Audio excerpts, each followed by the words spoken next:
Hello, this is Mark Tooley, editor of Providence, a journal of Christianity and American foreign policy, with another episode of Marksism with fellow editors and fellow Marks, Mark Libecki and Mark Melton, reviewing 3 or maybe 4 pieces from Providence this week. One was by James Patterson of Ave Maria University, responding to a speech at Notre Dame this week by Alasdair MacIntyre on the common good and human dignity that has created a stir.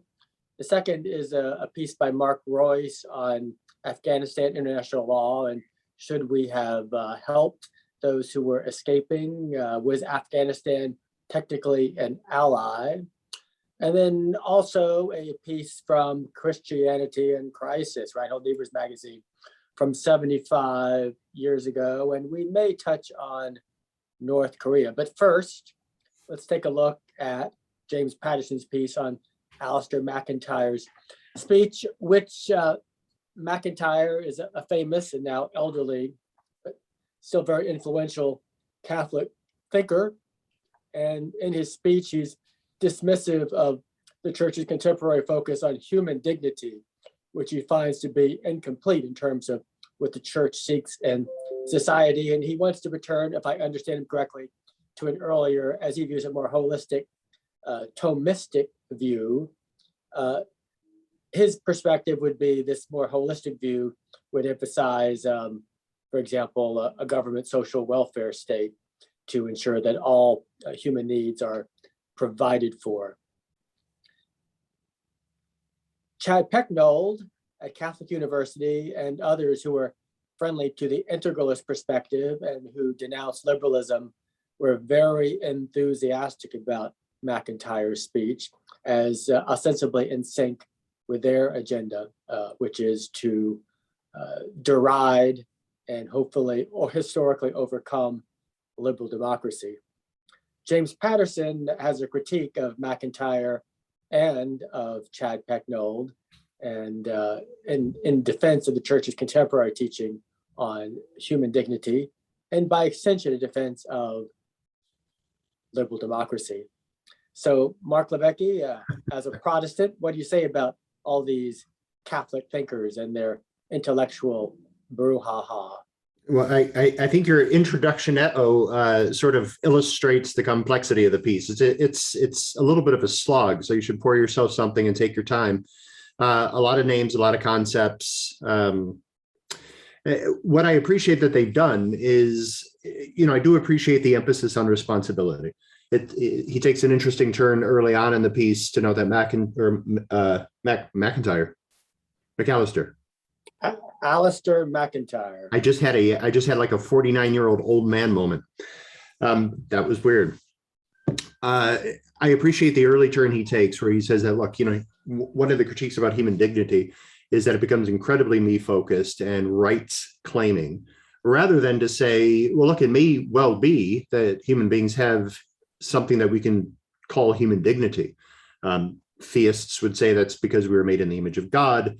Moral philosophers might simply say, well, it's because we have moral autonomy. Whatever the reason, we might be able to point to something that could be called dignity, and that gives us a sets of rights and means that certain types of people under normal circumstances can't do certain things to us. And all that is fine, maybe as far as it goes.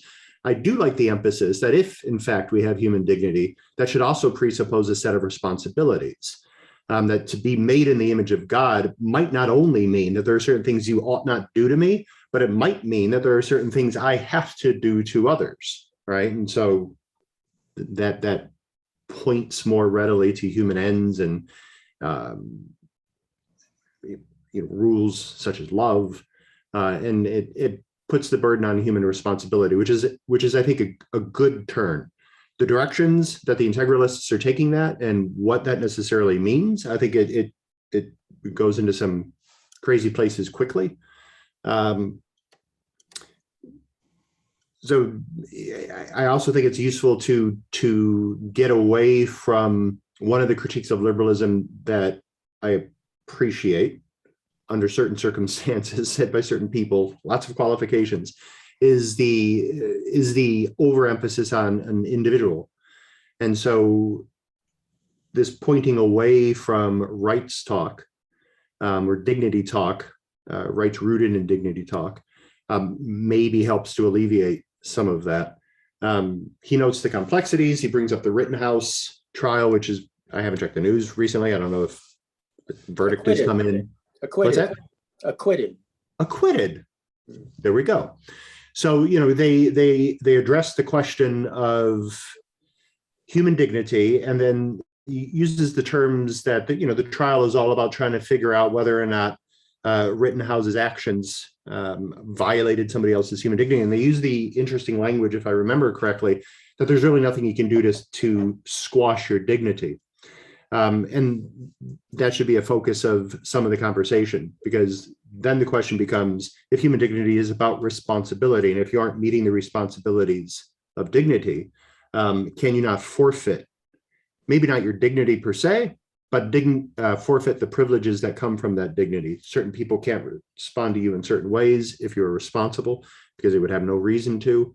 But if you're irresponsible, and say you hit somebody in the head with a skateboard when you ought not to hit them in the head with a skateboard, and then try to take their AR, maybe you forfeit the privileges of that dignity. So I think they raise a lot of good questions. I go with them a certain distance, and then I get off the bus after a certain point.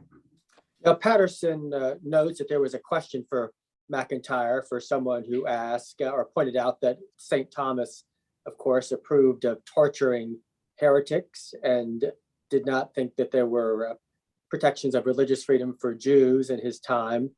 Asked what MacIntyre thought about that, and MacIntyre said yes, he was against torturing heretics and supports religious freedom for Jewish people, presumably for others. But Patterson draws out the question, and to what extent do the integralists agree with the more traditional Thomistic perspective that is more skeptical of rights, based, as the church has based it upon a concept of human dignity for the last 60 some years. So potentially some problems there, don't you think? Yeah, for sure. Again, because our world is crazy, there's a certain symmetry, though, that maybe can be appreciated while not enjoyed. And that's that on the other side, there are those who would fancy, say, the three of us to be heretical, and would probably be, at least in a metaphorical sense, perfectly happy to torment and torture us. So I think that aspect of the critique of liberalism is sound to a certain distance, which says that far too often, one side thinks we're playing by a certain set of rules, and the other side thinks it's a free-for-all, a cage match with no holds barred.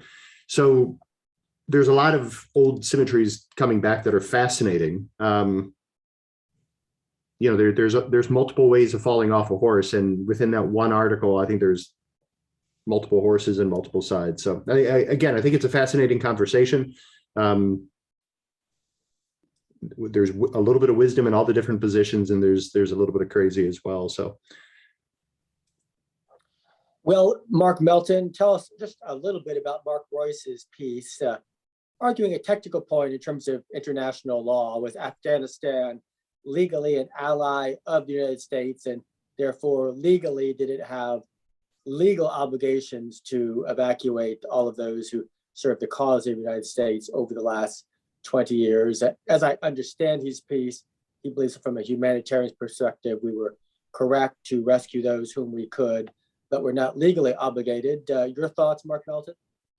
Right. So like you said, he's focusing in on the international law aspect of the Operation Rescue Allies, and focusing in that word allies of whether or not Afghanistan was technically legally an ally of the United States. I won't go into the details of all the treaties and laws that he cites, but he says, no, it was technically not an ally. That I think he used the term, it was a humanitarian extrication to bring the people who worked with us out.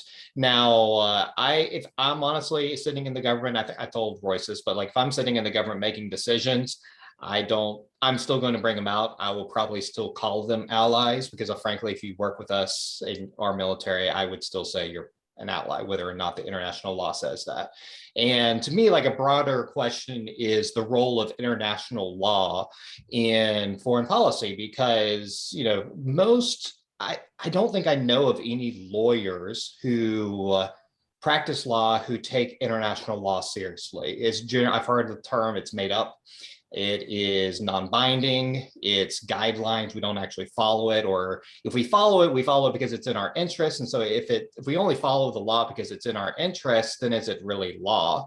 And so to me, it's more interesting to think of international law as a negotiating tool. Basically, it is, you know, what weaker states try to use to extricate, to basically make other countries look bad. Like a few weeks ago, we ran an article about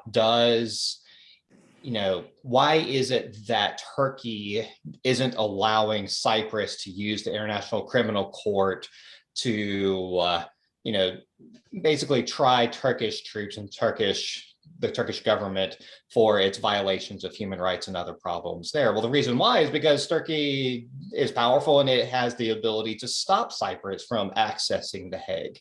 And so what people are doing is they're trying to point to the international law to make the government of Turkey look bad, but that's more of a public diplomacy, that's more of a foreign policy issue, not a legal binding issue. And I think, Levicky, did you have any comments about the role of international law as from an ethics Christian perspective? Yeah, just tracking with you. I mean, first of all, there's plenty of occasions in human history where we've discovered that following the law is not the moral thing to do. So that, I mean, as a general principle, one ought to follow the law, etc. And then when the law is immoral, one generally ought not to. Like that, just because there isn't a law to do something doesn't mean obviously you don't do it. So I'm heartened that in the end, Mark thinks we should have brought them out. But yeah, I don't give two figs whether or not they are technically allies or not. They as you pointed out, they worked with us, and to put a finer point to it, they bled and they died and they killed with us, and we owe them. And thankfully, nobody appears to have done this, but for anybody to try to elide their responsibilities on a technicality would be morally reprehensible. So, maybe the clarity is valuable in some way, but law does not trump morality, and international law certainly doesn't trump morality, because as you say, it's sort of the Pirates of the Caribbean. They're not really rules, more like guidelines. I think there could be a point of like maybe the Congress should have passed a treaty. I think there's an idea of like bringing Congress more into, but that's a broader debate of what role does Congress play? Should they play more of a role in our foreign policy? Both of you sound very, very dismissive of any international law, a tradition dating back to Grotius that certainly we as Christians should have some level of appreciation for. So I'm very disappointed in both of you, but we'll save that for another conversation. And we can do it now. I guess that's the realists in both of us, and that spectrum on Christian realism. Realist SOBs, you both sound like. Wow, well, there we go. All I said is there's a hierarchy. It's morality at the top. It's probably true. National law, so long as it corresponds with morality in the middle, and then international law if it corresponds with the national law, if national law corresponds with morality. But Mark Melton was much more dismissive, it sounded like. Well, Mark Melton, finally, we'll give you one more chance. Tell us about this piece by Ariel de Turco, am I pronouncing her name correctly, who wrote against legislation advocating a U.S. peace treaty with North Korea after 71 years. Yes, I think it's Del Turco. I think there's an L in there. But she wrote about this idea that's kind of being propagated in the Beltway about a end of war declaration. So I don't even like there's different ideas or different proposals, but one is like we're just unilaterally going to declare an end of the war with North Korea, because of course we didn't actually end the war technically. And then there's another one that is basically to create a peace treaty or a agreement with North Korea. And this is being pushed by President Moon of South Korea. He wants a legacy of peace with North Korea. And I think you see that in other parts of his presidency. And her argument is like, we shouldn't do it. Like North Korea is not behaving well. They are not asking for this. This is basically a unilateral gift. And she's like, it's not good for the US. She says that it would hurt the US image because we wouldn't be withdrawing our troops out of South Korea. We would still keep them there. But basically North Korea would be able to say, well, why are you still having your troops there if the war is over? And so it wouldn't look good for us on the public diplomacy side. And I think the best part of the argument is that North Korea isn't acting like we shouldn't take away that leverage on North Korea. Like if we're going to do, I think I wrote about this a couple of weeks ago with Soviet Union in 46 with, Bennett in Christianity in Crisis saying like we should withdraw our troops from certain bases that the Soviets consider threatening. And it's like, well, why would you do that unilaterally without requiring the Soviets to give something up in return? If we're going to do an end of war declaration with North Korea, I want North Korea to give us something in return. I'm not just going to do it to be nice. I'm going to do it because they've done something in return for that. I'm not giving up that leverage.